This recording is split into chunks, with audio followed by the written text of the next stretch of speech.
Hi friends, எல்லாருக்கும் வணக்கம். தேருக்கு பெயர் பெற்ற ஒரு திருவாரூர், அந்த திருவாரூர்லேருந்து நான் பிரேம்குமார். இந்த வீடியோ நம்ம எதை பற்றி பார்க்க போகிறோன்னு பார்த்தீங்கன்னா, கோயம்புத்தூரில் லொக்கேட் ஆகிருக்கிற ஈஷா ஆதி யோகா சென்டர் பற்றி பார்க்க போகிறோம். நான் ஒன் டே ட்ரிப்பாக கோயம்புத்தூரில் இருக்க மருதமலை முருகன் கோயிலுக்கும் அங்கேருந்து 15 கிலோமீட்டர்ஸ் லொக்கேட் ஆகிருக்கிற ஈஷா ஆதி யோகா சென்டருக்கும் போயிருந்தேன். அங்கே எனக்கு கிடைச்ச எக்ஸ்பீரியன்ஸை தான் இந்த வீடியோவில் நான் ஷேர் பண்ணியிருக்கேன். நான் ஒன் டே ட்ரிப்பாக போயிட்டு இருந்ததுக்கு எவ்வளோ பட்ஜெட் செலவானுச்சுன்றது இந்த வீடியோட எண்டில் கொடுத்துருக்கேன், மறக்காமல் பாருங்கள். மருதமலை முருகன் கோயிலுக்கு நம்ம போயிருந்தோம், அதோட வீடியோவும் நம்ம சேனலில் அப்லோட் பண்ணியிருக்கேன். அந்த வீடியோ பார்க்காதவங்களுக்கு இந்த வீடியோவில் நான் டேக் பண்ணியிருக்கேன், அதையும் பாருங்கள். மறக்காமல் நம்ம Prem Jagan TVR channel subscribe பண்ணிக்கோங்க. நீங்கள் பண்ணுற சப்போர்ட் தான் நான் அடுத்தடுத்து வீடியோஸ் பண்ணணும்னு எனக்கு ஒரு மோட்டிவேஷனாக இருக்கும். ஸோ சப்போர்ட் பண்ணுங்கள். தேங்க்யூ. மருதமலையிலிருந்து 15 கிலோமீட்டர்ல ஈசா யோகா 25 கிலோமீட்டர் காமிச்சது. 25 கிலோமீட்டரில் அமைந்துள்ள ஈசா யோகா மையத்தை நோக்கி எங்களது பயணம் இப்பொழுது அடுத்த பயணம் தொடர்கிறது, தொடர்ந்து கொண்டே இருக்கிறது. இன்னும் 1.2 கிலோமீட்டர் பொம்மனம்பாளையம் வருது. பொம்மனம்பாளையம். மறக்காம நம்ம சேனல் சப்ஸ்கிரைப் பண்ணிக்கோங்க. பிரேம் ஜெகன் டிவிஆர்.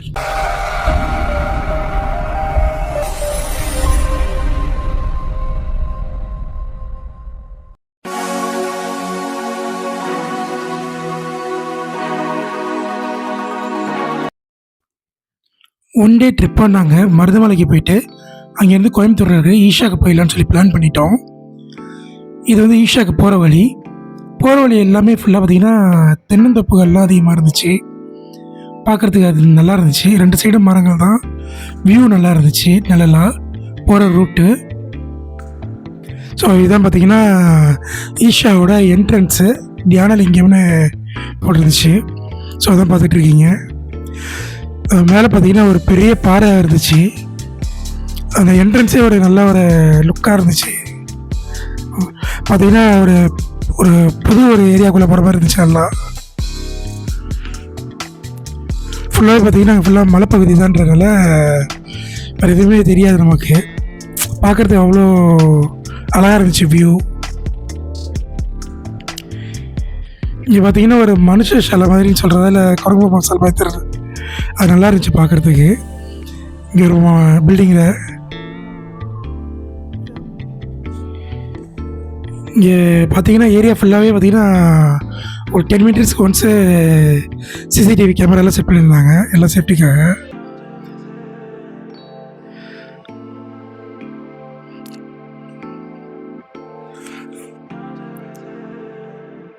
நடுவில் பார்த்தீங்கன்னா ஃபுல்லாக மரங்கள் தான் இருந்துச்சு. எங்கே பார்த்தாலும் ஃபுல்லாக வண்டி போகிற ஏரியாவும் நல்லா இருந்துச்சு. இங்கே உள்ளார போனோன்னு பார்த்தீங்கன்னா இங்கே வந்து என்ட்ரன்ஸ் ஃபீஸு வாங்குவாங்க கார் பார்க்கிங் பண்ணுறதுக்காக. ஒரு 30 to 50 rupees வாங்குவாங்க பஸ்ஸுக்கு, வண்டிக்கு ஏற்ற மாதிரி. ஸோ தெரியுது பார்த்தீங்களா அங்கே தூரமாக, அதுதான் அந்த ஆதியோகி சொல்லக்கூடிய சிவன் சிலை.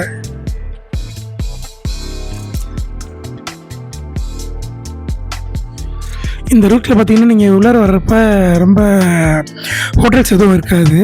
ஸோ அதனால் நீங்கள் வெளிலே அங்கே சாப்பிட்லாம், இல்லைனா இங்கே உள்ளார வந்து சாப்பிட்லாம். இங்கே உள்ளார ரெஸ்டாரண்ட்ஸ் மாதிரிலாம் இருக்கும், சாப்பாடுலாம் அதெல்லாம் பிரச்சனை இருக்காது உங்களுக்கு. ஸோ நாங்கள் சண்டே வந்ததுனால பார்த்தீங்கன்னா கூட்டுறவுலாம் அதிகமாக தான் இருந்துச்சு. நாங்கள் வந்த டைம் பார்த்திங்கன்னா ஒரு 2 o'clock இருக்கும் மதியானம். கோயிலுக்கு போயிட்டு மருதமலை கோயிலுக்கு போயிட்டு வந்தோம். கரெக்டாக ஒரு 2 o'clock மேலே ஆயிடுச்சு. அப்போயே இங்கே பார்த்திங்கன்னா நல்லா க்ரௌட் இருந்துச்சு. நாங்கள் கார் பார்க் பண்ணிட்டு வந்தோம். உள்ளார பார்த்தீங்கன்னா என்ட்ரன்ஸ்லேயே இங்கே காளை மாடுகளை கட்டி வச்சுருந்தாங்க. இது வந்து இவங்களே இங்கே பராமரிக்கிறாங்க. இந்த மாடுகளை எதுக்கு யூஸ் பண்ணுறாங்கன்னா, இங்கே வந்து கொஞ்சம் தூரமாக போகிறதுக்காக நீங்கள் வண்டியில் மாட்டு வண்டி அந்த மாதிரிலாம் போகலாம், அதுக்காக இந்த மாடுகளை யூஸ் பண்ணுறாங்க. அது மட்டும் இல்லாமல் பார்த்தீங்கன்னா இங்கே வந்து பக்கத்துலேயே புல் கட்டலாம் இருக்கும், நீங்கள் வேணால் அதை வாங்கி கொடுக்கலாம் மாடுகளுக்கு. இவங்களே அதெல்லாம் நல்லா பராமரிக்கிறாங்க. கிட்டத்தட்ட பார்த்தீங்கன்னா இங்கே நிறைய மாடுகள் இருக்குது, காளை மாடுகள் 20-30 மாடுகளுக்கு மேலே. நாங்கள் போயிருந்த நேரம் பார்த்தீங்கன்னா அடுத்து மகா சிவராத்திரி வரதுனால அங்கே இருக்கிற இடம்லாம் நல்லா ரெடி பண்ணிகிட்டு இருந்தாங்க. ஏன்னா அந்த நேரத்தில் மக்கள் அதிகமாக வருவாங்க. மகா சிவராத்திரிக்கு இங்கே கிட்டத்தட்ட லட்சக்கணக்கான மக்கள் வருவாங்க சிவன் சிலையை பார்க்குறதுக்காக. அதுக்காக அந்த ஏரியாவை நல்லா ரெடி பண்ணிகிட்டு இருந்தாங்க. ஸோ இதுதான் பார்த்தீங்கன்னா ஆதியோகின்னு சொல்லக்கூடிய சிவன் சிலை. பக்கத்தில் இருந்து நல்லா பிரம்மாண்டமாக இருந்துச்சு. இந்த சிலை பார்த்தீங்கன்னா கிட்டத்தட்ட 112 அடி உயரம் அப்படின்னாங்க. பார்த்தீங்கன்னா இந்த கழுத்தில் பார்த்தீங்கன்னா இருக்கிறது ருத்ராட்ச மாலை.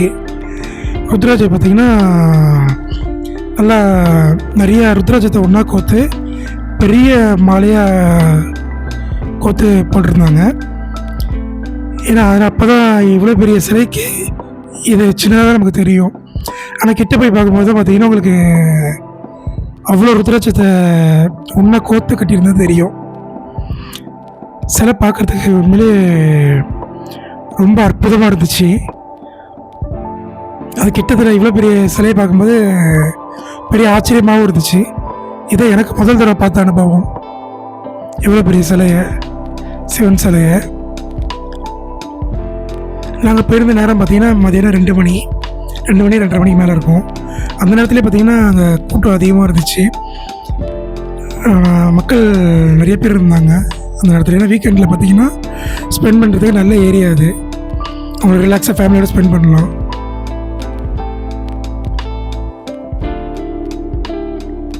அந்த ஆதியோகி சிலையை பார்த்திங்கன்னா மேலே அந்த சந்திரனாக இருக்கட்டும், காதில் போட்டுரு கடுக்கனாக இருக்கட்டும், எல்லாமே நல்லா கிட்டத்தில் பார்க்கும்போது நல்லா பெருசாக இருக்கும்போது பார்க்குறதுக்கு ரொம்ப ஆச்சரியமாக இருந்துச்சு.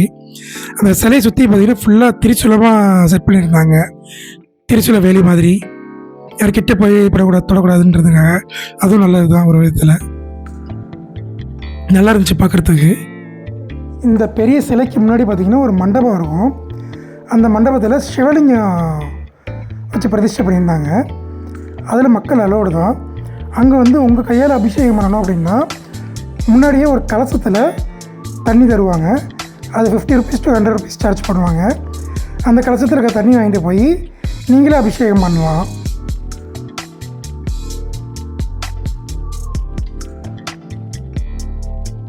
மற்றபடி நீங்கள் சுற்றி வந்து சாமி பார்த்துட்டு அவங்க தீர்த்தம் தருவாங்க, அதை நீங்கள் வாங்கிக்கலாம். அங்கே ஆதியோகி சிலையை பார்த்துட்டு அதுக்கு பின்னாடி தான் பார்த்திங்கன்னா மெயினான இந்த தியானலிங்கம், நிக்க பைரவி, இந்த சிலைகள்லாம் இருக்கும். மெயினான ஏரியா அதெல்லாம். இந்த சிலைக்கு பின்னாடி பார்த்திங்கன்னா இந்த கியூ இருக்கும். இந்த கியூ எதுக்குன்னு பார்த்தீங்கன்னா இங்கேருந்து தியானலிங்கம், லிங்க பைரவி இந்த சிலைகள்லாம் பார்க்குறது போகிறது இங்கேருந்து ஒரு 1 கிலோமீட்டர் 1.5 கிலோமீட்டர் போகிற மாதிரி இருக்கும். அதுக்கான கியூ இது. இந்த கியூவில் நின்று நீங்கள் பே பண்ணி டிக்கெட் வாங்கிட்டீங்கன்னா இதில் வந்து பார்த்திங்கன்னா மாட்டு வண்டிகள் இருக்கும், அதில் பேட்ரி வண்டிகளும் இருக்கும். சார்ஜஸ் பார்த்திங்கன்னா 10 ருபீஸ் தான் வாங்குவாங்க. ஸோ நீங்கள் வந்து டோக்கன் படி நீங்கள் அவங்கள அழைச்சிட்டு போவாங்க. நீங்கள் வாக்கபல்லில் கூட போகலாம். இங்கே இது 1 கிலோமீட்டர் 1.5 கிலோமீட்டர்ஸ் தான் இருக்கும். நடந்து வந்தீங்கன்னா இந்த இடத்துல இருக்கும். போகிற இடத்துல பார்த்திங்கன்னா அங்கே வந்து உங்களுக்கு வாட்டர் ஃபெசிலிட்டிஸ் எல்லாமே இருக்கும். ஸோ அதில் எந்த ப்ராப்ளமும் கிடையாது. வாட்டர் ஃபெசிலிட்டிஸ் இருக்கும், டாய்லெட் ஃபெசிலிட்டிஸும் இருக்கும். இங்கே இருக்கிற இந்த கடைகள்லாம் பார்த்திங்கன்னா ஸ்நாக்ஸு, ஃபுட்டு, அதுக்கான கடைகள் தான் இதில். டீ ஷாப் எல்லாமே இருக்கும். ஸோ ஸ்நாக்ஸுக்கோ ஃபுட்டுக்கோ உங்களுக்கு எந்த ஒரு ப்ராப்ளமும் கிடையாது. அதே மாதிரி ப்ரைஸும் பார்த்திங்கன்னா ரீசனபிளாக தான் இருந்துச்சு. ஸோ அதுவும் ரொம்ப அதிகம்லாம் இல்லை இங்கே இருக்கிற கடைகளில்.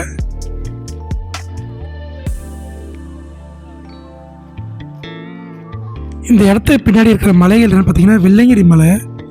ஸோ உங்களுக்கு ஃபுல்லாக மலையை பார்க்குறதுக்கு ரொம்ப அழகாக இருக்கும். அந்த இடத்துல இந்த சிலையோட இந்த ஏரியாவில் நீங்கள் டைம் ஸ்பெண்ட் பண்ணுறது ரொம்ப அழகாக இருக்கும்.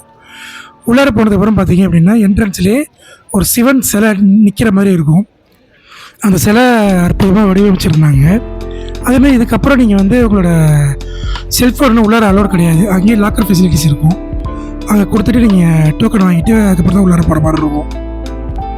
என்ட்ரன்ஸில் பார்த்திங்கன்னா ஒரு பெரிய நாக சிலை அமைச்சிருந்தாங்க. அது பார்க்குறதுக்கே ஆச்சரியமாக இருந்துச்சு அவ்வளோ பெருசாக பார்க்கும்போது. அது உள்ளார வந்தீங்க அப்படின்னா இங்கே வந்து சூரிய குளம் அப்படின்னு சொல்லிட்டு ஒன்று இருக்கும். அங்கே வந்து பார்த்திங்கன்னா 3 சிவலிங்கம் இருக்கும் அந்த குளத்துக்குள்ளே. அதில் வந்து ஜென்ஸ் மட்டும் தான் அலோடு. இதேமாதிரி பார்த்திங்கன்னா சந்திரகுளம்னு ஒன்று இருக்குது. அங்கே வந்து லேடிஸ் அலோடு. தனித்தனியாக தான் அங்கே அலோவ் பண்ணுவாங்க. அங்கே பார்த்திங்கன்னா நீங்கள் உள்ளார போயிட்டு ஒரு 20 ருபீஸ் கொடுத்தீங்கன்னா அவங்க ஒரு காவி துணி கொடுப்பாங்க. அங்கேயே ஷவரில் குளிச்சுட்டு அதுக்கப்புறமா போயிட்டு அங்கே குளத்தில் இறங்கி நீங்கள் சிவனுக்கு அபிஷேகம் பண்ணலாம். அந்த குளத்தில் இருக்கிற அந்த சிவலிங்கம் பார்த்திங்கன்னா பாதரசத்தால் பிரதிஷ்டை பண்ணதுன்னு சொல்கிறாங்க. ஸோ நீங்கள் கிட்ட போய் தொட்டு கும்பிட்டு நீங்கள் அபிஷேகம் பண்ணலாம். அந்த இடத்த தாண்டி நீங்கள் வந்தீங்க அப்படின்னா அங்கே ஒரு சின்ன குளம் மாதிரியே இருக்கும். அங்கேயும் பார்த்தீங்கன்னா நிறைய மீன்கள்லாம் பார்க்கலாம், அழகாக இருக்கும். அந்த இடத்துல தான் பார்த்தீங்கன்னா பெரிய நந்தி சிலை அமைச்சிருப்பாங்க. அந்த நந்தியே வித்தியாசமாக இருக்கும், பெரிய சிலையாக அழகாக இருக்கும் பார்க்குறதுக்கு. அதை தாண்டி உள்ளார வந்தீங்க அப்படின்னா அங்கே வந்து இந்த திருமூர்த்தி சிலைகள் பார்க்கலாம் நீங்கள். அந்த திருமூர்த்தி சிலைகளுக்கு ஆப்போசிட்டில் பார்த்தீங்கன்னா லிங்க பைரவி அப்படின்ற சாமி சந்நிதி இருக்கும். அங்கே பார்த்தீங்கன்னா பெண் கடவுள்ன்றாங்க, அங்கே லேடிஸ் தான் பராமரிச்சிட்டு இருக்காங்க. அங்கே நம்ம அந்த கடவுளை பார்க்குறதுக்கும் பார்த்தீங்கன்னா சில டைமிங்ஸ் இருக்குது. அந்த டைமிங்ஸில் போனால் பார்க்க முடியும், மற்ற நேரத்தில் அலோவ் பண்ண மாட்டாங்க. இது அந்த லிங்க பைரவியோட சிலை ஃபோட்டோ. இதுக்கு அந்த நீங்கள் போகும்போது பார்த்தீங்கன்னா தியானலிங்கத்துக்கு முன்னாடி என்ட்ரன்ஸில் சர்வ மத தூண்னு ஒன்று அமைச்சிருப்பாங்க. உலகத்தில் இருக்கிற 16 மதங்களோட சின்னங்கள் அதில் பொறிக்கப்பட்டிருக்கும். அதை நீங்கள் பார்க்கலாம். அந்த சிவன் அமைச்சிருந்த அந்த பில்டிங்குமே பார்க்குறதுக்குமே வித்தியாசமாக தான் இருந்துச்சு. உள்ளே நமக்கு ரொம்ப அமைதியாகவும் இருந்துச்சு. அங்கே தியானம் பண்ணுறதுக்கு அலோவ் பண்ணுவாங்க.